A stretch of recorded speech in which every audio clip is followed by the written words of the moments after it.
താമസിച്ച കൈരളി റെസിഡൻസി. ഇതാ ഇത് നമ്മുടെ ബസ് സ്റ്റാൻഡ് ഉണ്ടല്ലോ, ഇതാ ആ കാണുന്നതാണ് കൊല്ലൂർ ബസ് സ്റ്റാൻഡ്. അതിൻ്റെ അടുത്താണ്. ഓക്കെ, അത്യാവശ്യം നമുക്ക് ഒറ്റയ്ക്കാണെങ്കിൽ അക്കോമഡേഷൻ തന്നു, റിസ്കിലാണെങ്കിലും. So big kudos to Kairali residency. ഞാൻ കാണിച്ചു തരാം. എൻ്റെ സ്റ്റേയുടെ ആകെ ഞാൻ വന്നിട്ട് കാണിച്ചു തരാം. ഓക്കെ, നിർമ്മാല്യത്തിന് പോവാം.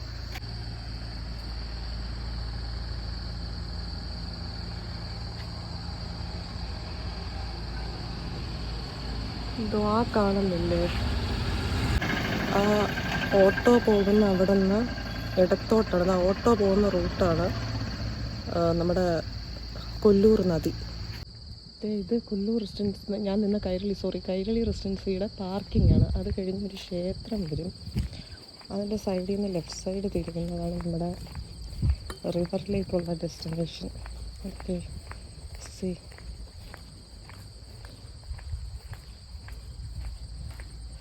വേ ടു സൗപർണിക ബാത്തിങ് ഘട്ടം എഴുതിച്ചിട്ടുണ്ട്. ഇങ്ങോട്ട് ഇപ്പുറത്തൊരു ക്ഷേത്രമുണ്ട്, Shri Marikamba temple. Tryambaka guest house ഉണ്ട്. ആ റൂട്ട് നേരെ അങ്ങ് കയറി എടുത്ത് വെച്ചങ്ങ് പോയി കഴിഞ്ഞാൽ നദിയിലേക്കാണ് പോകുന്നത്.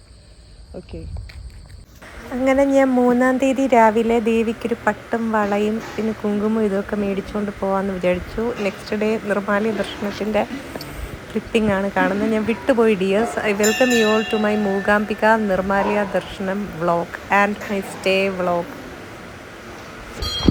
ദർശനമൊക്കെ ഞാൻ കഴിഞ്ഞു. അതായത് 3-ാം തീയതി, രണ്ടാമത്തെ ഒരു ദിവസം കൂടി എനിക്ക് ദർശനം കിട്ടിയല്ലോ ദേവിയുടെ, മൂകാംബിക ദേവിയുടെ. അത് കഴിഞ്ഞ് അതിൻ്റെ ചുറ്റമ്പലത്തിൽ 25 അവിടെ നിന്നൊക്കെ എടുക്കുന്ന കുറേ എൻ്റെ തന്നെ വീഡിയോസാണ് നിങ്ങൾ കാണുന്നത്. ക്യൂട്ടാണോ നിങ്ങളുടെ ഗോഡസ്? കമൻറ്റ് ചെയ്യുക.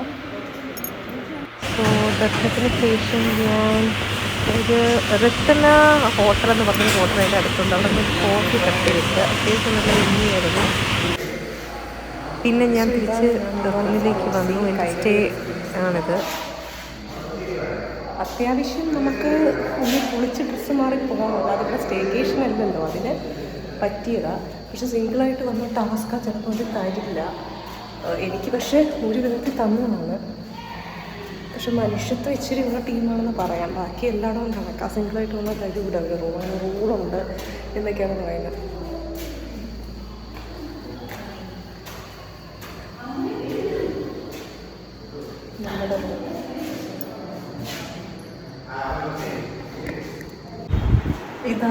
ഇതാണ് റൂമിൻ്റെ ഉള്ളിൽ. നമുക്ക് വലിയ ഹൈഫൈ ഇതൊന്നും കിട്ടത്തൊന്നുമില്ല. ബട്ട് സ്റ്റിൽ നമ്മളിപ്പം മൂകാംബിക ക്ഷേത്രത്തിൽ വരുമ്പോൾ കുറച്ചൊന്ന് സ്ട്രഗിൾ എടുക്കുന്നത് നല്ലതാണ്. ഇപ്പം ഞാനൊക്കെ ട്രിവാൻഡ്രത്തിൽ നിന്ന് വരുമ്പോൾ ഓട്ടോമാറ്റിക്കലി അവിടെ കുറച്ച് കഷ്ടപ്പാട് സഹിച്ചാണ് നമ്മൾ വരുന്നത്. അപ്പം നമ്മളിപ്പോൾ ഒരു പോഷ് റെസിഡൻസി നിൽക്കണമെങ്കിൽ നിൽക്കാം, നമ്മുടെ ബഡ്ജറ്റ് അനുസരിച്ചാണ്. പക്ഷേ അത് നമ്മൾ ആലോചിക്കേണ്ടത് വെച്ച് കഴിഞ്ഞാൽ നമ്മൾ ആ റൂം എടുത്താൽ നമ്മൾ അവിടെ അല്ല നിൽക്കുന്നത്. ഇപ്പോൾ മൂകാംബികയൊക്കെ സംബന്ധിച്ച് വിശ്വാസങ്ങൾ പലതാണ്. പക്ഷെ നമ്മൾ 3 നേരം ദേവിയെ വന്ദിക്കണം എന്നുള്ളത്, സ്തുതിക്കണം എന്നുള്ളതാണ്. അതായത് രാവിലെ ഒരു 6 റേഞ്ചിന് പോവുക, പിന്നെ ഒരു 11:30 റേഞ്ചിന് പോവുക, പിന്നെ വൈകിട്ട് 6:30, പിന്നെ 9 മണിക്കൊരു കഷായം. അപ്പോൾ ഈ 3 നേരം നമ്മൾ ദേവിയെ പോയി വണങ്ങണം എന്നുള്ളതാണ് അവിടുത്തെ നമ്മുടെ ഒരു വിശ്വാസം. അപ്പോൾ എന്തായാലും നമ്മളിവിടെ കാണൂല. കുറച്ച് സമയം ചിലവർ വന്ന് റെസ്റ്റ് എടുക്കാനോ മൊബൈൽ ചാർജ് ചെയ്യാൻ ഇവിടെ റൂമിൽ വരും, അല്ലെങ്കിൽ ചിലവർ ക്ഷേത്രത്തിൽ തന്നെ ഇരിക്കും. അപ്പോൾ പിന്നെ നമുക്ക് ആവശ്യം രാത്രി ഇച്ചിരി നേരം കിടക്കാനും, പിന്നെ അടുത്ത ദിവസമാണെങ്കിൽ നമുക്കൊന്ന് നമ്മുടെ നിർമ്മാല്യം, ഞാനിന്ന് നിർമ്മാല്യം കഴിഞ്ഞിട്ട് വരുന്നത്. അപ്പം നിർമ്മാല്യം സെക്കൻഡ് ഡേയിൽ തൊഴാൻ മുമ്പ് നമ്മളൊന്ന് മാറിപ്പോയി കുളിക്കൂല, 3-4 മണിക്ക് കുളിക്കും. അപ്പം നമുക്കൊരു ബാത്റൂം ആവശ്യം വരും, തുണി മാറണം. ഇത്രേ നമുക്ക് പർപ്പസ് ഉള്ളൂ.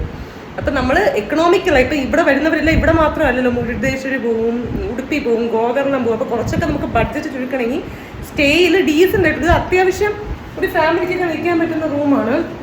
വലിയ പ്രീമിയം സ്റ്റേ ആണെന്നൊന്നും ഞാൻ ക്ലെയിം ചെയ്യുന്നില്ല. പക്ഷേ എങ്കിൽ നോക്കിക്കേ, നമുക്ക് വേണ്ട സാധനങ്ങളൊക്കെ ഉണ്ട്. ബാത്റൂം വെന്റിലേഷനൊക്കെ പ്രോപ്പർലി അടഞ്ഞതാണ്. പിന്നെ ബാത്റൂം പ്രസ്സിങ് ഫ്ലഷ് ടൈപ്പാണ്. അത്യാവശ്യം നല്ല വൃത്തിയുള്ളൊരു അക്കോമഡേഷൻ ആണ്. അപ്പം നമുക്ക് ഇത് മതിയല്ലോ, ഇത് കൂടുതൽ എന്തിനാണ്?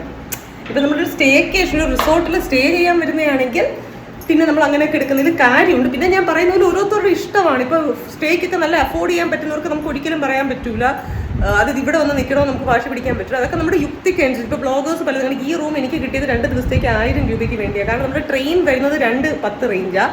ഈ hotels check in checkout correct 12 hours ആണ്. അപ്പോൾ അതിലും കൂടുതലുണ്ടല്ലോ. അതായത് 11 to 12 നമ്മൾ കയറണം. അതിലും കൂടുതലുള്ളതുകൊണ്ട് 1000 തന്നു. പക്ഷെ എനിക്ക് 1000 തന്നതിന് സീനില്ല, കാരണം എനിക്ക് റൂം കിട്ടി. സിംഗിളായി വരുമ്പോൾ ചിലർ ഇവിടെ ആൾക്കാർ റൂം തരത്തില്ല. അതാണ് എൻ്റെ വേറൊരു ടാസ്ക്. പക്ഷെ അത്യാവശ്യം നമ്മൾ എപ്പോഴെങ്കിലും ലൈഫിൽ നമ്മൾ സിംഗിൾ ആകുമല്ലോ, അല്ലെങ്കിൽ നമുക്ക് സിംഗിളായി ഇരിക്കാനാണ് നമുക്ക് ഭയങ്കര ലിബർട്ടിയും ഫ്രീഡവും ഉണ്ടെങ്കിൽ ആ സമയം നമ്മൾ എന്തോ ചെയ്യും എന്നുള്ളതാണ് നിങ്ങൾ ആലോചിക്കേണ്ട സാധനം. പിന്നെ സിംഗിൾ ആൾക്കാരുടെ എക്സ്പീരിയൻസസ് ഞാൻ പറഞ്ഞു തരാമെന്ന് പറഞ്ഞു, ട്രാവൽ എക്സ്പീരിയൻസും കാര്യങ്ങളൊക്കെ ഞാൻ വഴിയിടാം. സോ ഇന്നെൻ്റെ നിർമ്മാല്യ ദർശനവും ഞാൻ സ്റ്റേ ചെയ്തതും അത്യാവശ്യം ഞാൻ കാണിച്ചിട്ടുണ്ട്. സോ എൻ്റെ ഈ സ്റ്റേക്കേഷൻ എന്ന് പറയാൻ പറ്റൂല, ഈ തീർത്ഥാടനത്തിൻ്റെ ഇടയിൽ ഒരു ഇടത്താവളം പോലെ നിൽക്കാൻ ഞാൻ കണ്ടുപിടിച്ച റൂമും കാര്യങ്ങളും എങ്ങനെയുണ്ട് എന്നുള്ളതും കൂടെ വിലയിരുത്തുക. പിന്നെ 1000 കുറഞ്ഞ റൂമുകൾ നിങ്ങൾക്ക് കിട്ടും അവിടെ. പക്ഷേ ഒറ്റയ്ക്ക് വന്ന് നിൽക്കുന്ന സേഫ് ആണോ എന്നുള്ളത്. ഇവിടെ എനിക്ക് സേഫ്റ്റിക്കൊന്നും പ്രശ്നമില്ലായിരുന്നു 2 ദിവസം.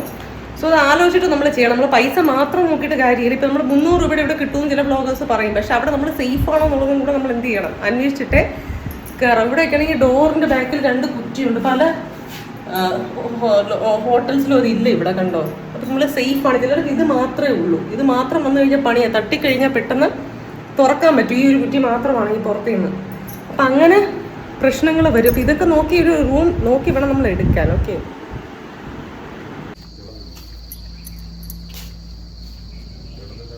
പിന്നെ ഇതിനൊരു ബാൽക്കണി ഉണ്ട്, കണ്ടോ. നമുക്ക് വന്ന് ചില്ലായി ഇരിക്കാൻ പറ്റിയൊരു ബാൽക്കണി സംവിധാനമുണ്ട്.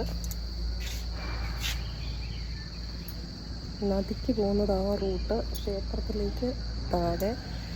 സോ അത്യാവശ്യം കുഴപ്പമില്ല എന്ന് എനിക്ക് പറയാം, കാരണം ഞാൻ സേഫായിരുന്നു. പിന്നെ നിങ്ങളുടെ ബഡ്ജറ്റ് അനുസരിച്ച് നിങ്ങൾ എന്ത് ചെയ്യുക, എടുക്കുക. അങ്ങനെ ഞാൻ നിർമ്മാല്യം ഇത് കഴിഞ്ഞ് ഇവിടെ നിന്ന് വിടാൻ പോവുക. ദേവിയുടെ അടുത്ത് തീർച്ചയായും ഞാൻ വരും. സോ ഒരു പോസിറ്റിവിറ്റിയോടുകൂടെ ഞാൻ വന്നു, തിരിച്ചു പോകുന്നു. ദേവിയുടെ അനുഗ്രഹം ഉണ്ടാവുമെന്ന് വിചാരിക്കുന്നു. അപ്പോൾ ഈ ബ്ലോഗ് കണ്ട് എല്ലാവർക്കും ദേവിയുടെ അനുഗ്രഹം കിട്ടട്ടെ എന്ന് ഞാൻ ആശംസിക്കുന്നു, അല്ലെങ്കിൽ ഞാൻ പ്രാർത്ഥിക്കുന്നു. ഇനി ഞാൻ പോകാൻ പോകുന്നത് മുരുദേശ്വർ വ്ളോഗാണ്. ഇനി അടുത്ത് ഞാൻ ഒരു തീർത്ഥാടനത്തിന് പോകുന്നുണ്ട്, ദൂരയാത്ര ട്രാവൽ വ്ളോഗ് 2. അതെവിടെയാണെന്നുള്ളത് ഇവിടെ കണ്ടു കഴിഞ്ഞാൽ എല്ലാവർക്കും അറിയാം അടുത്ത് എവിടെ പോകാൻ ചാൻസ് ഉള്ളൂ എന്ന്. എന്തായാലും സസ്പെൻസ് ഇരിക്കട്ടെ. ഇനി ബാക്കി അടുത്ത വ്ളോഗിൽ പാർக்கலாம். Thanks for subscribing. ഞാൻ ആദ്യം വെൽക്കം ടു മൈ എന്തോന്നാണ് തീർത്ഥയാത്ര സ്റ്റേ വ്ളോഗ് എന്ന് പറഞ്ഞില്ലെങ്കിൽ പോലും എൻഡിങ് ഇതിൽ ഞാൻ പറയുന്നു വെൽക്കവും thank you to all glam goddess Sindhuja subscribers here. ഇൻസ്റ്റയിൽ നമ്മളെ ഫോളോ ചെയ്യുന്ന എല്ലാവർക്കും നന്ദി. എൻ്റെ എല്ലാ സോഷ്യൽ മീഡിയ ആപ്സും ഫോളോ ചെയ്യുക. So thank you so much. അപ്പോൾ അടുത്ത വ്ളോഗിൽ പാർக்கலாம். അടുത്ത വ്ളോഗിൽ സന്ധിക്കും വരെ ഉங்களுடன் വിട പറയരുത്. എനിക്ക് തമിഴ് കൊഞ്ചം എന്താ തെരിയും. ഉങ്ങളോட സ്വന്തം ക്യൂട്ട് ആണ് ഗ്ലാം ഗോഡസ് സിന്ധുജ. ബൈ.